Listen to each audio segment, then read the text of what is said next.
That's a big wing. That's a big wing.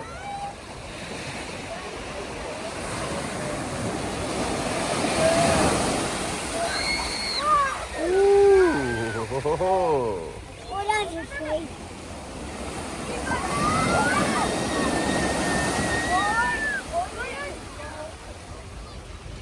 I